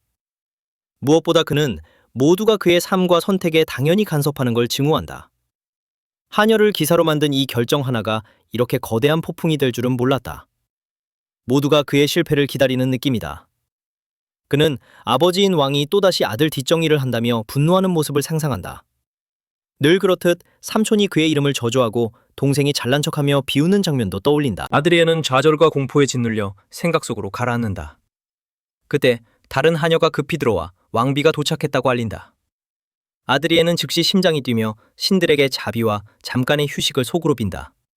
그는 끝없는 말다툼과 시선에 지쳐있다. 그리고 어머니는 기름을 더 붓는다. 그녀는 그가 고쳤다고 믿었지만 다시 옛쓰레기 버릇으로 돌아간 것 같다며 꾸짖는다. 이제 제대로 사회에 나가 결혼할 때라고 선언한다. 배우자를 고르면 마침내 정착하고 미친 사람처럼 떠돌지 않을 거라 말한다. 아드리에는 무슨 소린지조차 모르지만 왕비는 신경 쓰지 않는다. 그녀는 분노한 어머니처럼 목소리를 높이며 어머니 말은 항상 옳으니 들으라 명령한다. 결혼할 때라 결정했으니 그는 결혼할 것이다. 그렇게 말하고 그녀는 돌아서 떠나며 그를 남겨둔다. 아드리에는 충격에 빠져 다음에 뭘 해야 할지 멍하니 서 있다. 이후 아드리에는 하녀 아델리아를 부른다. 그녀는 분명히 긴장하고 겁에 질려 있다. 왕자 앞에 앉자 그는 몇 가지를 설명하고 그녀는 조심스럽게 정말 만화를 얻게 되냐 묻는다. 아드리에는 차분히 특별한 만화 하트를 받게 될 거라 확인한다. 그는 자신의 만화로 그녀 몸 안에 하트를 형성한다. 이 세계가 전설의 검 여왕을 잊었다는 걸 떠올리며 적어도 그는 잊지 않았다고 생각한다. 그는 모든 걸 기억한다. 그녀가 걸은 길, 손 안에서 살아있는 듯 움직이던 검, 절대적인 우아함으로 지배하던 모습. 그는 그 운명을 아델리아 안에서 깨우고 싶어한다. 이 길이 그녀의 것이라 믿기 때문이다. 그는 검 여왕의 만화하트가 자부심과 결의로 뛰던 강렬한 리듬까지 기억한다. 만화하트는 마침내 아델리아 안에서 형태를 갖추고 시스템 알림이 각인이 완료되고 안정됐다고 확인한다. 아델리아는 가슴에서 부드러운 황금빛이 빛나는 걸 본다. 완전히 얼어붙은 채로. 그녀는 이게 진짜 만화의 힘이냐고 믿기지 않게 속삭인다. 과정이 끝나자 아드리에는 그녀가 본 것이 만화하트를 만드는 정제 방법이라 설명한다. 그는 가능할 때마다 스스로 연습하라 말한다. 갑자기 아델리아는 불안해진다. 하지만 아드리엔이 무릎을 꿇으며 쓰러지자 걱정이 바뀐다. 만화하트를 만든 부담이 그를 완전히 소진시켰다. 그녀는 달려가지만 그는 도움을 거부하며 조금 피곤할 뿐이라 넘긴다. 아델리아는 망설이다가 왜 자신 같은 천한 하녀를 택했는지 조용히 묻는다. 아드리엔은 더 질문할 인내가 없어 나가라고 말한다. 그녀가 움직이지 않자 그는 왜 잃어버린 강아지처럼 자기를 보냐고 묻는다. 아델리아는 급히 고개를 숙이며 두려움과 존경을 섞어 평생 절대적인 충성으로 섬기겠다고 맹세한다. 그 대답은 아드리엔을 만족시킨다. 그는 자신이 주인임을 절대 잊지 말라 말하고 아델리아는 그 말을 명예로 받아들인다. 그러나 아드리엔이 돌아서자 아델리아는 그 약속을 그가 기대한 방식으로는 기억하지 않을지도 모른다고 조용히 생각한다. 며칠 뒤 칼이 베르나르도 엘리 관련 보고를 하러 온다. 그는 최근 사건의 증인으로 왕실 근위에게 구금됐다고 설명한다. 공식 명령에 따라 재판 전엔 누구도 만날 수 없다고 한다. 아드리에는 이 세계에 재판이 존재한다는 게 의아해 자신도 참석해야 하냐 묻는다. 그의 기사는 왕족은 증인석에 서지 않는다고 차분히 답한다. 안도감이 숨을 내쉬듯 찾아오지만 동시에 불안을 신다. 그는 이 재판을 지나치게 크게 만들고 있다는 걸 깨닫는다. 대화 중 아드리엔의 시선은 아델리아에게 향한다. 그는 요즘 몸 상태가 어떠냐 묻는다. 그녀는 예상 못한 관심에 얼어붙는다. 아드리에는 만화가 안정됐는지도 묻는다. 아델리아는 정신을 가다듬고 됐다고 답한다. 그 말을 듣자 아드리에는 망설임 없이 일어나 앞으로 그녀는 훈련에 함께할 거라 선언한다. 그는 갈아입고 훈련장으로 오라며 청소걸레는 두고 오라고 말한다. 지금부터 그녀는 기사다. 훈련장에서 아드리에는 느리고 편안하게 몸을 푼다. 루틴에 들어가려는 순간 누군가 그를 막는다. 삼촌 베라르드다. 그는 질문하고 아드리에는 오늘은 상대할 생각 없다는 듯 날선말로 답한다. 그의 시선은 필드를 힘겹게 달리는 소녀에게 가 있다. 아드리에는 소문을 들었냐고 묻고 그녀를 기사로 만들겠다고 공개적으로 말한다. 그 말은 즉시 늘 그렇듯 베라르드를 분노하게 한다. 그는 소녀를 무모하게 기사로 몰아넣고 어리석은 생각에 시간을 낭비한다며 비난한다. 아드리에는 늘 하듯 간선말라며 맞받아친다. 말다툼은 커지고 날선말이 오가다 아델리아가 10번째 바퀴를 마치고 쓰러진다. 베라르드는 눈길조차 주지 않는다. 숨이 가쁘고 떨리는 아델리아는 달리기를 못해 죄송하다며 용서를 빈다. 아드리에는 즉시 잊으라 말한다. 그는 앞으로 나와 그녀 손에 목검을 쥐어주며 오늘은 기본 자세만 가르칠 거라 설명한다. 그는 안정적이고 정확한 몇 동작을 보여준 뒤 직접 해보라 한다. 다음 순간은 모두를 얼어붙게 한다. 아델리아가 움직이기 시작한다. 발걸음은 부드럽고 자세는 완벽하며 검은 놀라운 우아함으로 움직임을 따른다. 베라르트와 아드리에는 멈춘 채 믿을 수 없다는 듯 바라본다. 그녀는 한 번 본 기술을 완벽히 재현한다. 끝내고 그녀는 제대로 했냐고 조용히 묻는다. 아드리엔의 등골에 서늘함이 흐른다. 처음으로 두려움이 그를 잡는다. 이 속도라면 너무 빨리 자신을 넘어설 수 있다. 그는 약자가 강자를 두려워할 때만 통제가 작동하며 그녀가 자신을 넘어서면 위험해질 수 있다고 씁쓸히 생각한다. 그때 베라르드가 탐욕스러운 눈빛으로 아델리아를 보는 걸 알아차린다. 아드리에는 다가가 삼촌을 밀며 그녀에게 더러운 생각을 하지 말라 경고한다. 베라르드는 비웃으며 몇 달 검을 잡은 초보인 이드리엔이 그런 잠재력을 감당 못한다고 조롱한다. 여기서 아드리에는 선을 긋는다. 그는 깔보는 말을 거부한다. 그의 마나 하트가 살아난다. 거인왕의 깊이를 품은 바로 그 하트가 시의 드래곤과 수많은 생명의 피를 들이킨 존재들. 그의 영혼 일부가 분노에 응답해 명령에 따라 솟아오른다. 붉은 불꽃이 몸을 감싸며 존재감이 폭발한다.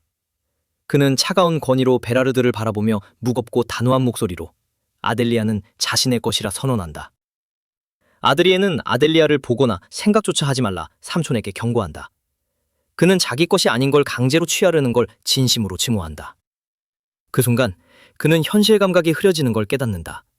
의식은 차갑고 어두운 이상한 상태로 가라앉고 삶도 죽음도 느껴지지 않는다. 그는 즉시 위험을 이해한다. 이대로면 몸이 검과 융합되고 영혼은 마검 블랙콘에게 삼켜진다. 아드리엔은 그걸 허용할 수 없다. 그는 충동에 맞서 싸우고 내면의 악마를 직면해 마력을 다시 우리에 가둔다. 서서히 그는 아드리엔 왕자로 돌아오고 마침 삼촌의 연설 끝을 듣는다. 삼촌은 평범한 기사 하나가 10,000명의 병사를 살리고 뛰어난 기사 하나가 수백을 지킨다며 장광설을 늘어놓는다. 아드리엔은 거의 듣지 않는다. 그의 눈에 삼촌은 더 이상 가족이 아니라 시체와 전쟁 속에서 군을 이끄는 대전선 지휘관이다. 그럼에도 아드리엔은 훈계에 관심 없다. 그의 무관심은 다시 삼촌을 자극해 소년에게 분노를 퍼붓게 한다. 그때 아델리아가 마침내 나선다. 그녀는 몸과 영혼이 아드리엔의 것이며 삼촌의 말을 따르지 않겠다고 선언한다. 아드리엔은 그 결의에 자부심을 느끼고 삼촌을 향해 비웃는다. 그는 훈련의 본래 목적은 체중 감량을 돕는 거였다고 차분히 말한다. 이제 여기까지 왔으니 더 가르칠 건 없다고 한다. 그는 삼촌에게 떠나고 일에 간섭말라 한다. 삼촌은 분노를 숨기지 못한 채 떠난다. 그날 이후에도 그는 멈추지 않고 궁을 찾아와 멀리서 아델리아와 훈련을 지켜본다. 아드리엔이 개입을 엄격히 금지했기에 삼촌은 지켜보기만 한다. 그 오만한 남자가 침묵 속에서 버티는 모습은 아드리엔에게 묘하게 즐겁다. 곧 아델리아는 다시 검을 들고 자세를 잡고 아드리엔은 눈을 의심한다. 그녀는 이미 검의 르네상스를 익혔다. 그는 진심으로 박수치며 성장을 기뻐하고 처음으로 아델리아도 자부심을 보인다. 평온한 순간은 오래가지 않는다. 삼촌이 또 끼어들어 마나하트도 가르쳤냐고 따진다. 아드리엔이 확인하자 삼촌의 분노가 폭발한다. 그는 비난하며 여행자들의 잡기술을 가르치고 비밀로 간직하지 않았다며 소리친다. 아드리엔은 날카롭게 돌아서 즉시 떠나라 명령한다. 삼촌은 더 나은 길이 있었고 아델리아의 잠재력은 상상 이상인데 아드리엔이 망쳤다며 저주한다. 아드리엔은 침착하게 경호병에게 삼촌을 내보내라 한다. 삼촌은 천한 경호병의 손길을 거부하고 스스로 나간다. 긴장이 가신 뒤 아델리아는 배우는 기술이 정말 하찮은 속임수냐고 묻는다. 아드리엔은 단호히 부정한다. 그는 삼촌이 무슨 말을 하는지 모른다고 말한다. 진실은 현대의 사람들이 진짜 마나하트를 완전히 잊었다는 것이다. 그랬다면 망가진 신발처럼 버리진 않았을 것이다. 아드리엔은 조용한 확신으로 그녀가 곧 마나의 진정한 힘을 알게 될 거라 맹세한다. 이후 훈련장에서 삼촌이 돌아와 아드리엔 앞에 목검을 내려놓고 증명하라 요구한다. 삼촌은 단일링만 쓰겠다고 선언하며 아드리엔이 반걸음이라도 물러서게 하면 그의 지식과 힘을 인정하겠다고 한다. 아드리엔은 검을 들고 차분히 대기가 무엇인지 묻는다. 삼촌은 아드리엔이 이기면 소원 하나를 들어주겠다고 답한다. 가문의 비전 기술도 포함된다. 그게 진짜 원하는 건 아니지만 그는 망설임 없이 조건을 받아들인다. 아드리엔은 즉시 돌진해 삼촌의 목을 노린다. 삼촌은 그럴 줄 알았다며 비웃는다. 예상대로 아드리엔은 목을 연속으로 노린다. 모든 일격은 빠르고 날카롭지만 삼촌은 쉽게 피한다. 그는 가볍게 움직이며 공격을 흘리다 마침내 검을 맞고 살짝 밀며 그게 전부냐 묻는다. 그는 아드리엔을 밀쳐내며 벌써 포기했냐 조롱한다. 아드리엔은 이를 악문다. 그는 고집세고 삼촌이 견딜 수 없게 성가시지만 한 가지는 부정 못한다. 삼촌은 끔찍할 정도로 강하고 영리하다. 그는 아드리엔이 마나를 끌어내길 기다린다. 그래야 훨씬 잔혹한 패배를 안길 수 있기 때문이다. 하지만 아드리엔은 그 만족을 주지 않는다. 그렇게 생각하며 그는 혼잣말을 시작한다. 400년 전에는 수많은 마나하투와 이뢰진인 기사들이 믿기 힘든 업적을 이뤘다. 그러나 이후 쓸만한 기술이 나타나자 모두 만화아트를 잊고 그 기술에 적응했다. 시간이 지나 사람들은 만화체인 기술이 만화아트보다 훨씬 우월한 관리법이라 믿게 됐다. 베라르드는 그의 중얼거림을 듣고 무슨 말을 하려는 거냐 묻는다. 아드리에는 그 믿음에 전적으로 동의하지 않으며 비교 자체가 잘못됐다고 답한다. 그는 만화아트가 약했던 게 아니라 소유자가 약했을 뿐이라 말한다. 그는 분명히 모든 만화아트가 허약하거나 열등한 건 아니라고 말한다. 그리고 벨하르드에게 영웅의 군사시를 들어본 적 있냐고 묻는다. 벨하르드는 그만 떠들라며 훈련장은 노래나 시를 읊는 곳이 아니라 검을 주고받는 곳이라 쏘아붙인다. 아드리에는 비웃으며 만화아트를 저급 기술이라 부르는 건 어리석다고 말한다. 그리고 가슴 깊이 새겨진 시를 읊기 시작한다.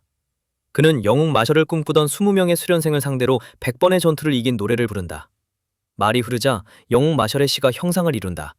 한 줄 한 줄마다 힘이 그를 관통한다. 승리의 힘이 몸으로, 팔로, 마침내 검으로 흘러든다. 서서히 검이 빛나며 시에 응답한다. 시스템 알림은 스파링의 시 효과가 발동됐고 만화가 아드리엔 주위로 흐른다고 보여준다. 그러나 벨하르드는 어떤 짓을 해도 소용없다며 무시한다. 만화아트에 의존하는 한 만화 체인을 넘을 수 없다는 것이다. 아드리엔은 삼촌에게 돌진하고 벨하르드는 검으로 가볍게 피한다. 링의 만화가 만화아트의 흐름을 밀어내 아드리엔은 조금 뒤로 날아간다. 하지만 사실 이 시를 숙달하기 위해 아드리엔은 100번 넘게 훈련했고 1000번 넘게 링의 만화를 견뎠다. 그 100번의 경기 동안 그는 1000번의 대항 만화 파동을 겪었다. 그는 검을 내려쳐 오염된 S의 힘을 풀어낸다. 이제 그의 검은 완전히 제 모습을 찾았지만 다시 공격하자 베라르드는 또 피한다. 아드리에는 연속으로 몰아붙이고 처음으로 베라르드의 얼굴에 근심이 스친다. 베라르드는 전력을 모아 아드리엔을 밀어낸다. 그는 모든 만화, 하트가 같지 않다고 말하는 건 오만이라 한다. 그는 검을 땅에 내리꽂아 폭발을 일으키고 아드리엔을 벽으로 날려보낸다. 베라르드는 지루해졌다며 이미 이겼으니 끝이다 선언한다. 그러나 아드리엔은 동급에선 영웅, 마셜 포인트만으론 부족하다는 걸 안다. 그는 검으로 몸을 일으키며 400년 전의 역사를 말하기 시작한다. 그는 기사들이 치명적인 실수를 했다고 말한다. 후손에게 남길 적을 남기지 않았다는 것. 그들은 자신의 이야기와 검술, 심장의 6박동, 승리의 시가 그대로 전해질 거라 믿었다. 하지만 이 새로운 세계는 드래곤과 거인왕의 노래를 잊고 터무니없는 신화로 만들어버렸다. 베라르드는 전혀 듣지 않는다. 그는 아드리엔이 몽상에 빠졌다고 생각하며 무슨 말인지 이해하지 못한다. 아드리엔은 이 놀이에 지쳐 삼촌을 오만하고 어리석은 기사라 여긴다. 그때 검의 악마 블랙혼의 어둠이 폭풍처럼 그의 눈 위로 솟구친다. 그는 진정한 힘을 모른다면 가르쳐주겠다고 선언한다. 악마의 손이 아드리엔의 몸과 정신을 완전히 잠식한다. 그는 드래곤 슬레인 시를 읊기 시작한다. 몸은 거대한 힘에 짓눌린다. 낮은 랭크 탓에 일부 구절은 생략되지만 하나의 강력한 절은 낳는다. 아드리엔은 그 주문을 반복한다. 그 에너지가 베라르드를 강타한다.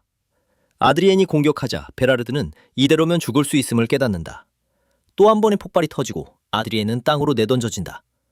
연기가 가라앉자 베라르드는 약속한 단일링이 아니라 완전한 오강링을 쓰고 있음을 드러낸다. 그러나 아드리엔은 환호한다. 4개의 링이 모두 활성화돼도 그의 검은 상처 하나 없고 만화아트의 힘으로 링의 만화를 베어낸다. 그는 일어나고 베라르드는 충격과 혼란에 빠진다. 베라르드는 링의 만화가 만화아트를 넘을 거라 믿었지만 그러지 못했다. 아드리엔은 삼촌을 똑바로 보며 차분하고 단호하게 패배를 선언한다. 이후 드래곤의 노래와 검은 아드리엔의 연약한 인간의 몸을 두들긴다. 그는 이를 악물고 시트를 긁으며 그 빌어먹을 게스타 산토름을 저주한다. 이후 아드리엔은 게스타 산토름, 참수된 드래곤의 시의 힘을 억지로 끌어낸 대가가 이 고통임을 안다. 그의 몸은 만신창이지만 모든 위험을 감수할 가치가 있었다고 한다. 이것은 그가 온전히 이룬 첫 마셜 업적이며 그는 자부심을 느낀다. 그는 가슴에서 우러나 시를 되뇌인다. 시스템은 결투의 신 랭크가 소폭 상승했음을 보여주고 셋째 왕자와의 결투엔 충분하다고 생각한다. 그때 아델리아가 기쁨에 빛나며 의식이 돌아왔다고 끼어든다. 그녀는 그가 쓰러진 뒤 왕비가 베라르드에게 격려했으며 그렇게 화난 모습을 처음 봤다고 말한다. 아드리엔은 속으로 조금 통쾌해하며 왕비에게 혼난 게 삼촌에게 딱 맞는 벌이라 생각한다. 아델리아는 아드리엔이 깨어나면 바로 알리라는 요청도 받았다고 전한다. 아드리엔은 마음에 들지 않지만 잠시 깼을 뿐이라 말하고 쉬겠다고 한다. 그는 게스타 산토롬의 과도한 사용으로 손상된 정신을 제대로 회복하지 않으면 끔찍한 대가를 치른다는 걸 안다. 과거의 현실 기억들이 혼란스럽게 섞이고 결국 현실의 경계가 마음속에서 붕괴된다. 그는 아무 쓸모없는 광인이 되어 다시 검의 기억에 갇힌딘다. 그 구덩이를 떠올리기만 해도 상상할 수 있는 최악의 운명이라 몸서리친다. 그러고는 아델리아에게 전설의 검객 조상 아그네스 본과 게스타 산토롬의 힘을 이어받을 수 있다는 이야기를 들려준다. 아델리아는 조상이 얼마나 대단했을지 상상한다. 아드리에는 시의 진정한 이득을 얻으려면 지금보다 훨씬 강해져야 한다고 설명한다. 그는 그녀에게 진짜로 배우고 싶은 게 무엇인지 묻는다. 아델리아는 그 질문에 얼어붙어 눈을 크게 뜨고 더듬거리며 망설인다. 마침내 그녀는 불쑥 자신의 심장에서 우러나 그녀는 아드리엔의 검이 되고 싶다고 선언한다. 그 말을 듣자 아드리엔은 완전히 얼어붙어 충격을 받는다. 산토롬의 어떤 게스타는 질주하는 나팔 소리로 시작하고 어떤 것은 차원을 넘는 첫걸음으로 시작한다. 어떤 것은 지금 아델리아가 눈앞에서 맹세하는 것처럼 진심 어린 서약으로 시작한다. 그녀는 그를 위해 목숨을 바치고 자신의 모든 것을 5가지에 바치겠다고 맹세한다. 시스템은 종속 포인트 제한을 표시한다. 아드리에는 그 힘과 존재감을 느낀다. 이것이 아델리아의 게스타 산토롬임을 깨닫는다. 어떤 게스타 산토롬은 타인에게도 영향을 미치며 이 경우 지배의 포인트를 만드는 새로운 게스타 산토롬이 형성된다. 종속 포인트는 주인과 하인 사이의 연결이며 이드리에는 경악한다. 검 여왕의 후손이 눈앞에서 이런 종속을 창조해 그가 전혀 예상 못한 기적을 안겨줬다. 그는 미소 지으며 이제 얻게 될 모든 힘을 떠올린다. 아델리아의 종속이 자신을 향하는 한 그녀의 성장은 그의 작업에도 이익이 된다. 그는 그녀의 친절에 감사하고 아델리아는 존경의 눈빛으로 그를 바라본다. 아드리에는 아직 그녀가 어떤 도움이나 이점을 줄지 모르지만 미래에 대한 확신은 느낀다. 며칠 뒤 아드리에는 왕국에서 지루함에 미칠 지경이다. 어머니가 다가와 조금 나아졌냐고 묻는다. 아드리에는 질문받는 걸 싫어하고 이 몸의 원래 주인이 아끼던 사람들을 상대하기가 버겁다. 패배감이 묻은 어머니 앞에서도 그는 어색하다. 그녀는 삼촌을 원망하냐 묻고 해를 끼칠 의도는 없었다며 감싸려 한다. 그러니 아드리엔이 감정이 남아있어도 털어버리라 한다. 아드리엔이 그렇지 않다고 답하자 그녀는 그래야만 한다고 소리친다. 아드리엔은 대체 뭘 원하는지 혼란스럽다. 그날 자존심과 오만을 날려버린 이후 견디기 힘들어졌다. 그날 그는 삼촌의 마음에 신말을 심었다. 베라르드가 극복 못하면 그 악마는 자라 자랑스러운 마셜의 힘을 잃게 된다. 아드리엔은 그 결과에 관심 없다. 그건 삼촌의 손해다. 어머니는 삼촌이 평생 검과 더 가까이 살아 마음이 거칠고 서툴다고 말한다. 하지만 최근 베라르드는 아드리엔을 아끼는 듯했고 왕을 직접 설득해 감금을 조기에 풀게 했다. 풀리자마자 아드리엔은 떼를 쓰며 삼촌을 곤란하게 만들었다. 그제야 아드리엔은 삼촌이 화낼 이유가 있었음을 깨닫는다. 그래도 그는 버릇없는 배은망덕한 꼬마처럼 행동하며 도대체 나한테 뭘 해줬지? 라고 생각한다. 회복 중. 니콜로 마르샤델이라는 늙은 학자가 가정교사로 불려온다. 당연히 아드리엔 네운베르거는 응하지 않는다. 늙은 학자와 칼, 아델리아는 왕자가 바닥을 구르며 떼쓰는 걸 본다. 니콜로는 격려의 말을 건네지만 망나니 왕자는 오해한다. 조금 진정되자 아드리엔은 이미 필요한 건 다 안다며 수업이 필요 없다고 고집한다. 그가 그렇게 강하게 느끼자 니콜로는 대안을 제시한다. 그냥 함께 시간을 보내며 여러 주제로 대화하자는 것. 도움이 필요 없음을 증명하면 다시는 오지 않겠다고 약속한다. 하루가 끝날 즈음 왕자는 인간의 본성에 대한 학술 토론에 열정적으로 참여한다. 니콜로는 그 주제에 맞는 책까지 추천한다. 그 책에서 통치자와 신하의 관계는 일종의 계약으로 묘사된다. 군주는 군사 경제력의 일부를 권력의 열쇠에게 제공하고 그 열쇠는 충성으로 군주를 왕자에 올려둔다. 그러한으로 살아온 세월 속에서 아드리에는 관계란 주고받는 것이라 믿게 됐다. 어느새 하루가 다 지나갔다. 늙은 학자는 책상을 정리하며 수업을 마친다. 니콜로가 작별 인사를 하자 왕자는 입이 귀에 걸리게 웃는다. 그렇게 떠들며 즐거웠던 적은 처음이다. 문이 닫히자마자 아드리에는 깨닫는다. 그는 원치 않게 완전한 강의를 들은 셈이다. 노인은 꽤 교활했지만 니콜로도 첫째 왕자에게 놀랐다. 소문과는 전혀 달랐다. 훈련도 금지되고 니콜로의 수업도 없어진 그날 왕자의 일정은 비었고 그는 지루했다. 삶의 선택을 후회하며 침대에 늘어지려는 순간 손님, 즉 삼촌 베일발러 하르드가 그를 일으킨다. 아델리아가 그를 맞이한다. 마지막 대련 이후 며칠이 지났다. 베일은 창백해 보인다. 사악한 조카가 심어둔 내면의 악마를 아직 극복하지 못했다. 오늘 그는 사과만 하러 왔다. 스스로에게 한 약속을 어기고 왕자에게 큰 상처를 남겼기 때문이다. 변명은 하지 않는다. 아드리엔의 부상은 무리한 사용의 결과였지만 왕족을 다치게 한 일로 삼촌은 괴로워했을 것이다. 잘못을 바로잡기 위해 베일은 왕자가 원하는 건 무엇이든 주겠다고 제안한다. 눈이나 팔을 내놓아야 해도 그렇게 하겠다고 한다. 결국 아드리에는 하찮은 신마에 갇힌 재능 있는 이 남자가 안쓰러워 관대해지기로 한다. 첫째 왕자는 요구를 말한다. 잠깐 밖에 나가고 싶다는 것. 강제 감금은 끝났으니 자유로워야 한다는 말이다. 하지만 하루짜리 여행이 아니다. 수도 밖 먼 곳까지 떠돌 계획이며 일정 조율엔 시간이 필요하고 너무 먼 곳은 안 된다. 베일은 요청을 받아들이고 즉시 준비에 들어간다. 삼촌이 떠난 뒤 방에는 칼과 둘만 남는다. 그는 상사가 더 터무니없는 요구를 할 줄 알았다. 매일 그런 호의를 받는 건 아니니까. 솔직히 아드리에는 그냥 그 늙은 그 노인이 그렇게 뻣뻣하고 한심하게 굴지 않길 바랐을 뿐이라 그는 감당 가능한 걸 요구했다. 그렇게 솔직하게 말하자 반 분위기가 풀린다. 그때 아델리아가 기다리던 편지를 들고 들어온다. 아루인 크겐 부인의 업데이트 로그였다. 작은 돌파를 이루어 곧 방문 가능하다는 내용이다.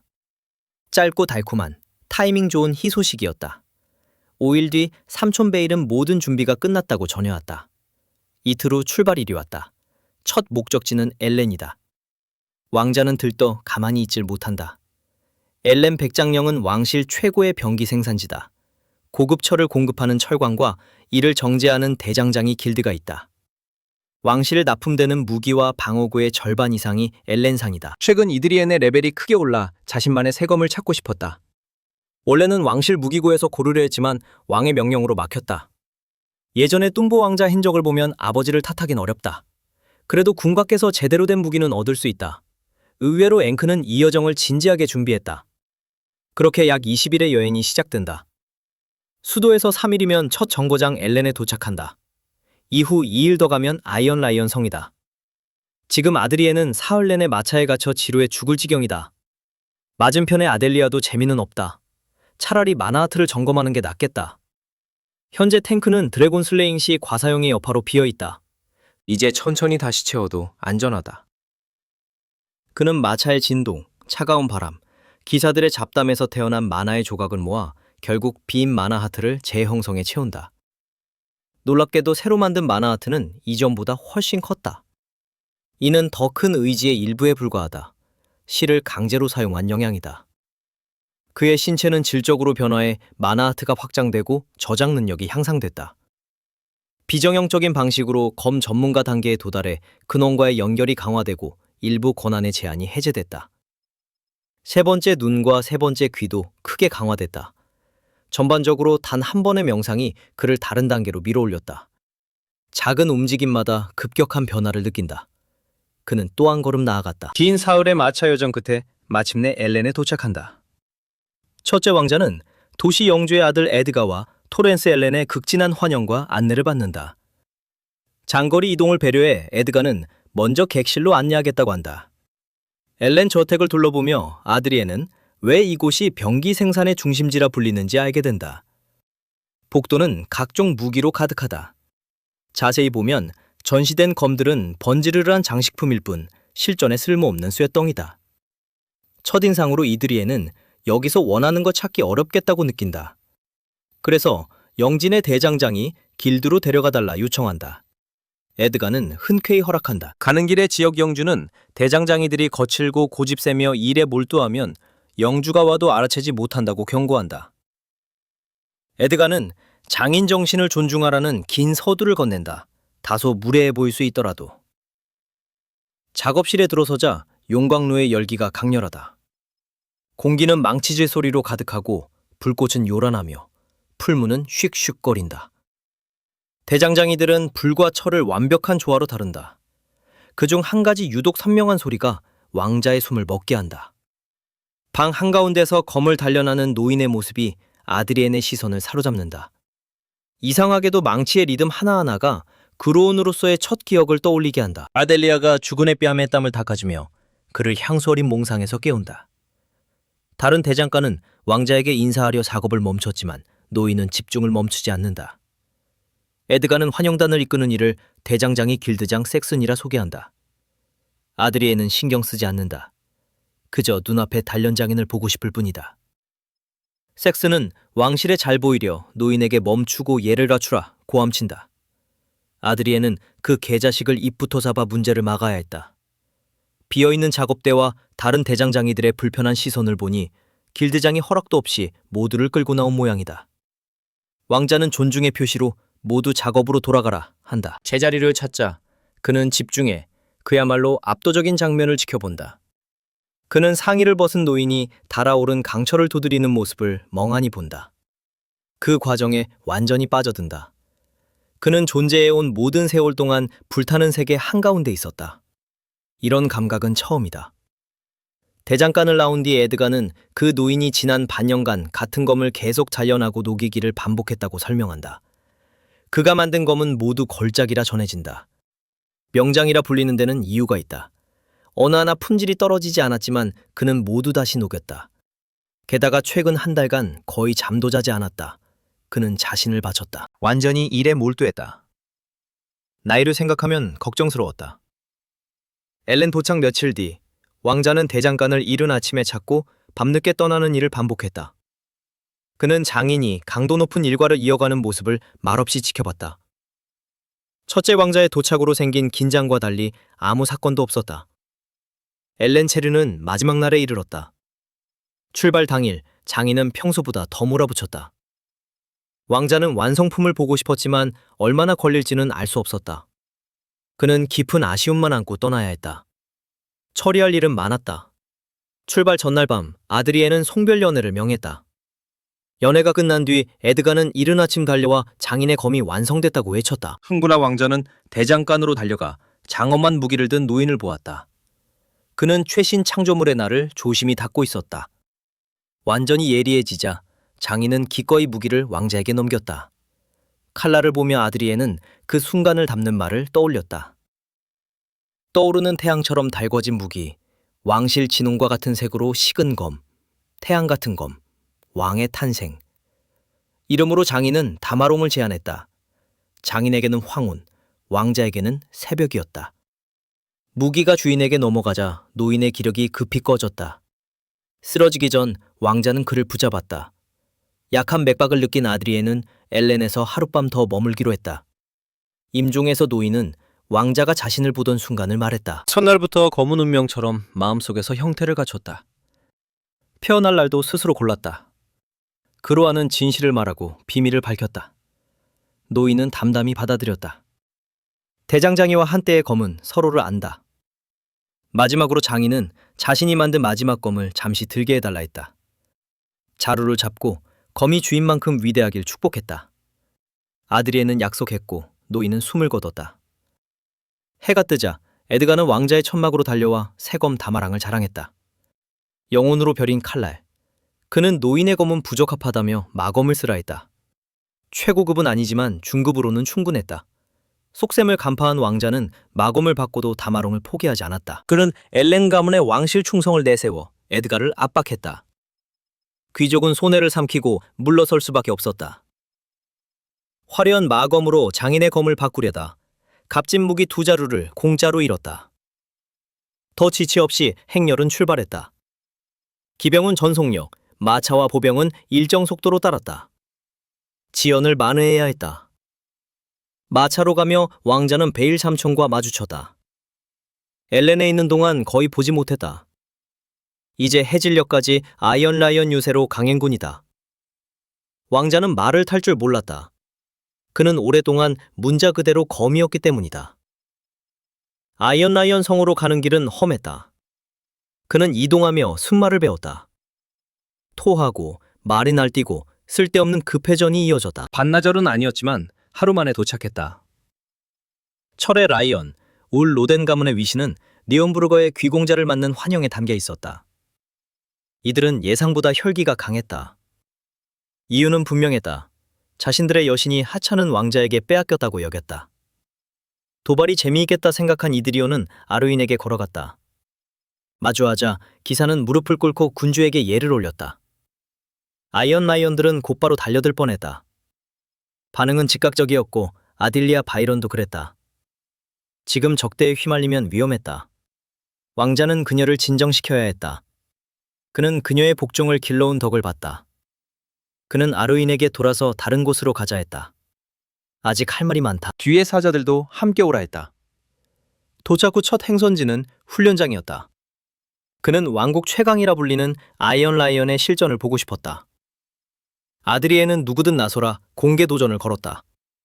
하지만 신분이 부담이었다. 그래서 그는 니온베르거의 이름으로 오늘 결투 결과에 책임을 묻지 않겠다 맹세했다. 달래도 안 되자 그는 사자들을 도발했다. 맞설 자가 없다면 명성은 허풍일 뿐 아닌가? 더는 참지 못한 데난트 가문의 데일이 나섰다. 그는 대표하기엔 부족하다 했지만 맞서겠다고 했다.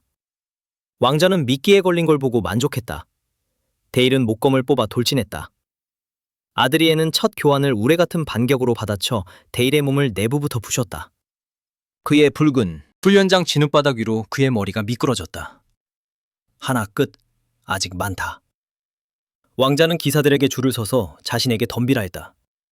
다음은 신입 데일이 아닌 3년차 폴 로테였다. 예상대로 앳된 기사는 싸워보지도 못하고 쓰러졌다. 5년차 수습 할리도 된장인 줄 알았지만 아니었다. 주디수도 같았고 왕자는 공평하게 싸워줬다. 자존심 강한 아이언 라이언이 보낸 모두가 처참히 패했다. 이 일방적 구타는 반나절 이어졌다. 아드리에는 상처 하나 없었다. 수습들을 정리한 뒤 왕자는 정식 기사단원들과도 붙고 싶어졌다.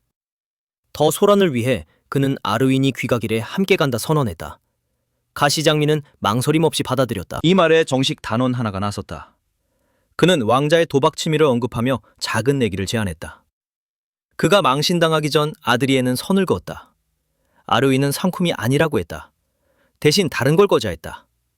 그는 낡은 연습검을 던지고 진검을 요구했다. 첫째 왕자는 마검을 뽑아 판돈으로 내걸었다. 눈 있는 자라면 그게 보물이면 안다.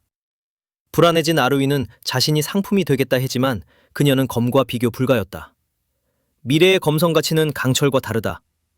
파레나이트 가문의 더넴이 도전을 받았다. 정식 아이언 라이언 기사인 그는 3중 사슬 직전, 사실상 2중 사슬이었다. 그의 검은 장인이 만든 17번째 작품이다. 공정하게 그는 이 검도 1대1에 걸었다. 왕자는 이 싸움을 진지하게 보고 주무기를 들었다.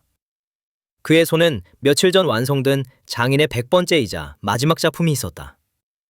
더넴은 사슬을 끌어올렸다. 그는 왕자의 검도엔 동의하지 않지만 노력은 인정했다. 그에 대한 존중으로 전력을 다하겠다 맹세했다. 아드리에는 사람들이 자신의 길을 잘못했다 부르는데 익숙지 않다. 그는 그 존중이 자신이 아닌 땀 흘린 이들에게 가야 함을 안다. 왕자는 수습기사 겸 시종 아딜리아에게 곧 벌어질 걸 잘 보라 했다. 이 길은 둘이 함께 걸 길이다. 주군의 기운에 영향받아 아딜리아는 무의식적으로 그의 파동에 맞췄다. 언제나처럼 그녀는 왕자가 원하고 필요로 하는 모든 걸 할 준비가 돼 있었다.